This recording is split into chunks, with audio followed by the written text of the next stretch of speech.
Halo semuanya, perkenalkan gue Doksans dari Crypto Health. Di sini aku akan menjelaskan Bitcoin Zero Sum Game, kata orang amatir. Ya, di sini langsung aja ya. Berbagai informasi yang kusampaikan di sini merupakan analisa internal pribadi, bukan acuan dalam investasi maupun ajakan membeli ataupun menjual. Ya, di sini jadi kemarin ya sempat rame banget ya. Rame banget ada seorang tokoh kripto ya, eh toko kripto ya. Di sini lagi berdebat ya dengan pebisnis emas ya. Jadi di sini ada perdebatan antara ya sebut saja Rey Mysterio ya. Rey Mysterio ini dia punya Lambo, punya exchange ya. Sedangkan yang lawannya adalah Andrew Nolan ya. Andrew Nolan ini adalah seorang pebisnis gadai ya. Gadai apapun ya, apapun digadai ya sama dia ya. Ada gadai HP, laptop, kemudian dia juga punya toko emas ya, gadai emas juga ya. Di sini si Andrew Nolan ya, jadi kisahnya itu dia di suatu podcast menyebutkan bahwa Bitcoin merupakan zero sum game. Kemudian si Rey Mysterio nggak terima ya dia ya, karena Bitcoin dijadikan Bitcoin zero sum game. Padahal Bitcoin itu banyak ya manfaatnya ya. Manfaatnya itu banyak, membuat suatu ekosistem juga, yaitu ekosistem kripto. Ya, itu adalah positif sum game ya sebenarnya. Oke. Di sini kita membahas apa ya? Valuasi altcoin ini nanti aja ya guys ya. Oke, Bitcoin ya. Kenapa Bitcoin menurutku adalah positif sum game ya? Yang pertama adalah early adopter ya atau new user Bitcoin itu sama-sama untung guys. Misalkan aku beli di detik ini juga ya. Kemudian orang yang beli Bitcoin di awal memang untung besar ya, tapi orang yang beli belakangan dan masih bisa untung seiring adopsi dan permintaan naik, asalkan jangka panjang. Jadi gak ada pihak yang dipaksa rugi untuk orang lain bisa untung. Paham ya maksudnya? Misalkan aku beli hari ini di harga 110k dolar ya untuk Bitcoin. Kemudian saat aku membeli di harga sekarang, berarti kan ada orang yang jualan juga ya kan. Misalkan ada orang yang pertama itu membeli Bitcoin di harga 60k ya kan. Orang yang membeli di 60k menjual harga Bitcoin di 110k, itu kan mereka untung ya. Mereka kan merasa untung, mereka senang ya kan. Kemudian new user yang beli di 110k tadi, dia juga bisa seneng ya. Kenapa? Karena dia membeli harga itu di harga Bitcoin yang masih bisa menjadi potential gain ke 1 juta dolar ya, ke 1 juta dolar. Jadi sama-sama seneng di sini. New user juga seneng, kemudian yang early adopter ya atau ya, yang beli di awal itu juga senang juga ya. Kalau misalkan kita membeli di harga 110k nih, misalkan ketinggian, kita tinggal hold aja ya. Tinggal disimpan, dipegang, 4 tahun lagi pasti cuan. Oke? Kemudian yang kedua, akses finansial global ya. Unbanked people. Jadi nggak semua orang itu punya bank ya guys ya. Orang-orang yang di pedalaman, pelosok itu nggak punya bank ya. Mereka aksesnya ke bank itu sangat susah ya. Mungkin karena akses dan lain sebagainya. Tapi asalkan mereka mempunyai internet, itu mereka bisa mempunyai kripto ya, bisa mempunyai banknya sendiri ya, ibaratnya. Oke. Orang di negara berkembang bisa simpan kekayaan tanpa perlu bank ya, bener ya. Bisa kirim uang lintas negara tanpa biaya mahal dan juga lambat. Ya, contoh ya di sini ya. Orang misalkan orang pedalaman Nigeria ya, tapi dia ada internet ya pastinya ya. Ada internet orang Nigeria. Kemudian Argentina, Venezuela. Pakai Bitcoin untuk melindungi kekayaan dari hiperinflasi. Misalkan mereka juga pengen transfer gitu ya ke Indonesia gitu ya. Itu bisa memakai blockchain atau memakai Bitcoin ataupun yang lainnya. Kayak gitu. Kemudian mereka juga mendapatkan akses ke sistem keuangan global tanpa izin ya. Atau nilai baru tercipta, new value. Kemudian itu adalah positive sum ya. Positive sum itu maksudnya apa? Jadi dia create value ya. Create fungsi ya kan. Kalau misalkan zero sum game itu nggak nge-create value ya gitu. Atau ya Bitcoin zero sum game ya, ada yang untung ada yang rugi kayak gitu, itu menurutku sangat nggak sekali. Kecuali kalau misalkan kita trading ya. Trading bisa jadi derivatif, itu bahkan bisa zero sum game betul. Kemudian ada yang negatif sum juga bisa ya. Itu kalau misalkan dilihat dari segi miningnya, miner itu kan bisa rugi ya. Jadi kita menambang Bitcoin, tapi pada saat Bitcoinnya tuh harganya rendah, ya kita rugi. Kalau rugi artinya apa? Berarti negatif sum gitu. Cuman secara garis besarnya Bitcoin itu jelas-jelas adalah positif sum game ya. Jadi kalau misalkan temanmu ada yang bilang itu zero sum game ya, berarti dia nggak ngerti ya, bodoh ya. Oke, kemudian yang ketiga apa alasannya? Insentif jaringan. Oke, ada node, ada user, miner ya, miner juga ya. Miner dapat reward ya karena mengamankan jaringan, mengamankan jaringannya biar itu nggak gampang kehack, kemudian memvalidasi suatu transaksi itu adalah tugas dari miner. Kemudian node ya, kontribusi ke protokol open source ya, jadi semua pakai ya, node itu pakai semua ya.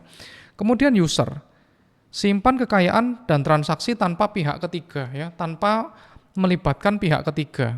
Ya, misalkan kalau kita mau transfer kemana-mana itu kan pasti melibatkan pihak ketiga yaitu bank, ya kan? Jadi di sini adalah semua berkontribusi, semua dapat nilai atau value, tidak saling makan, jadi bukan zero sum ya, bukan zero sum. Jadi ekosistemnya ini saling terkait ya, saling membantu. Kemudian yang keempat adalah fungsinya adalah hedging terhadap inflasi global. Bitcoin jadi alat lindung nilai terhadap fiat yang nilainya selalu turun, kemudian inflasinya tinggi juga.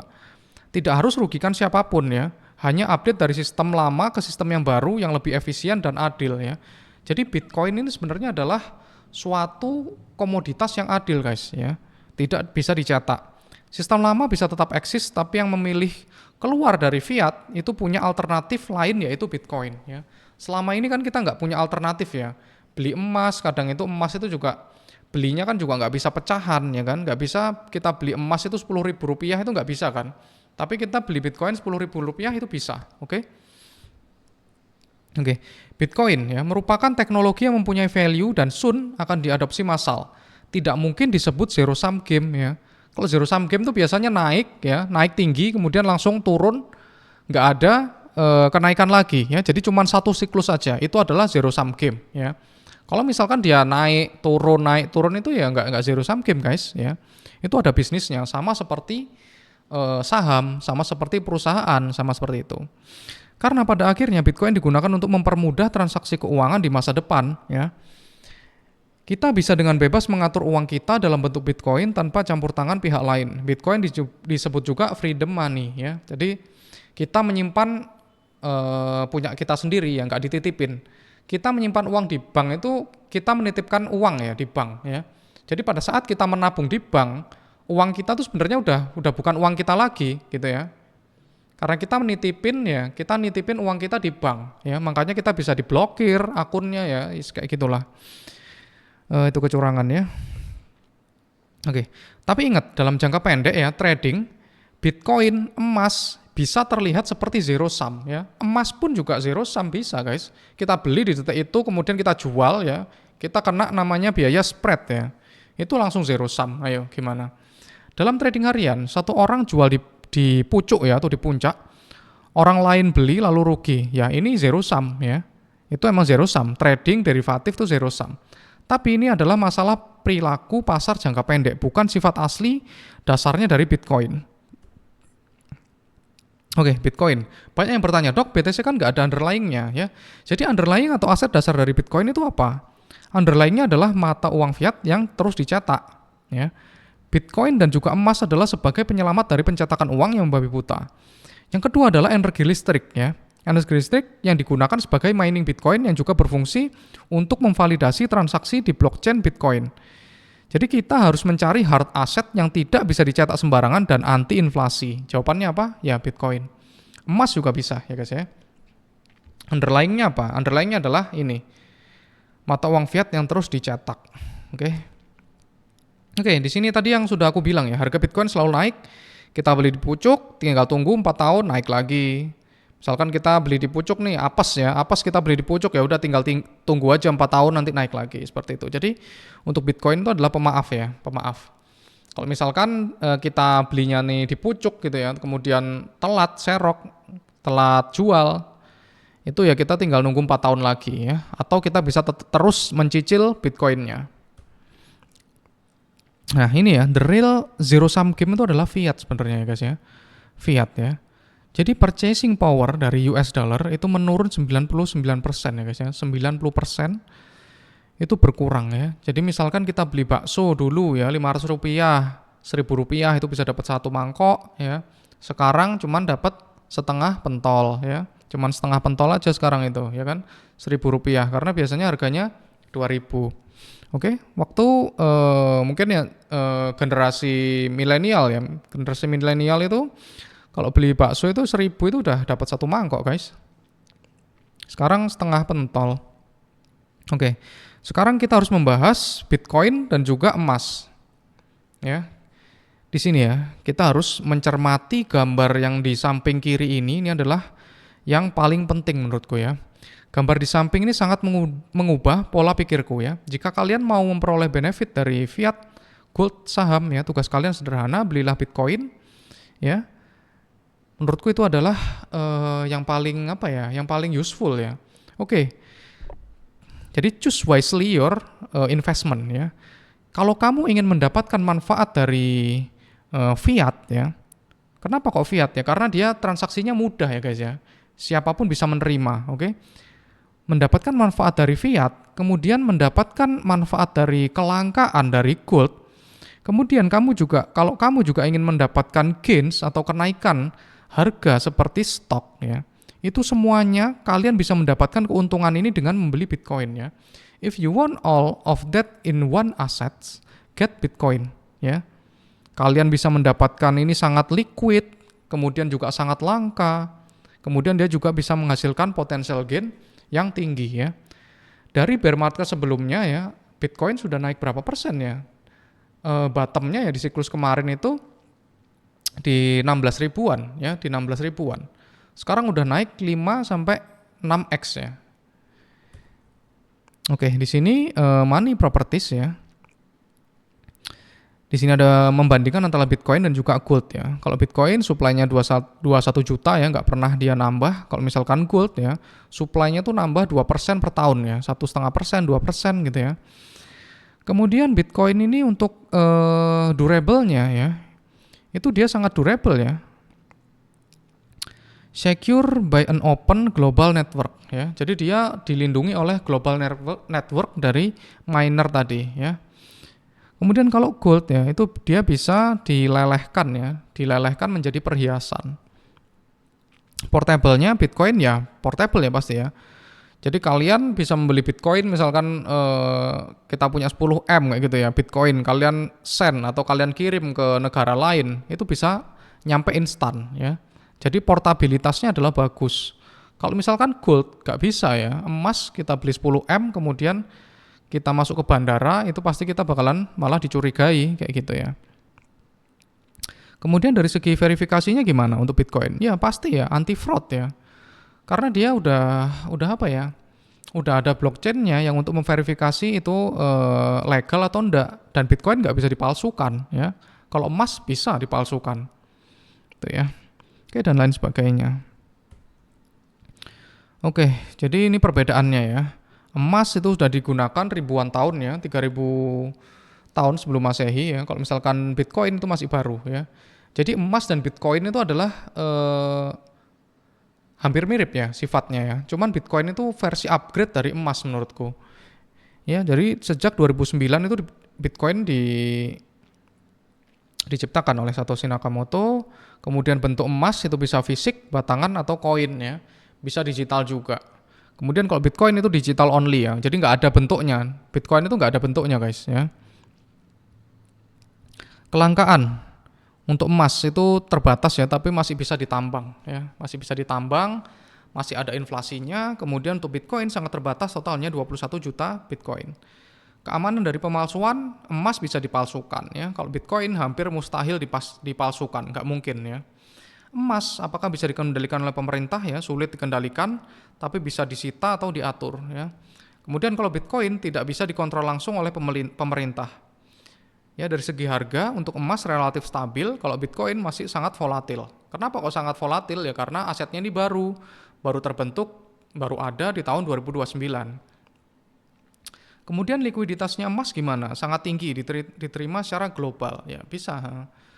Liquid juga kita emasnya. Misalkan kita punya emas, kita pergi ke pasar, ke toko emas, kita jual emasnya, itu bisa langsung cair uangnya. Bitcoin juga sangat cair, guys. Bahkan kita di rumah aja ya, di rumah gitu sambil ada internet, kita jual Bitcoin itu bisa ya. Transaksi dan transfer, kalau emas itu butuh perantara, pengiriman lambat dan juga mahal. Ya. Berat juga ya emas itu. Bitcoin bisa ditransfer kapan saja, lebih cepat, lebih murah. Penyimpanan untuk emas bisa ditaruh di brankas, safety box ya.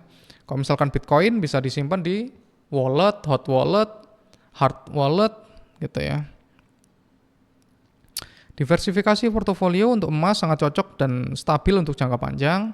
Kalau Bitcoin ya sama juga ya, sama emas ya. Jangka panjangnya dia bahkan lebih naik ya daripada emas. Kesimpulan, Bitcoin bukanlah zero sum game ya, karena dalam jangka panjang dia bisa untung. Kita sangkut di pucuk pun masih bisa untung.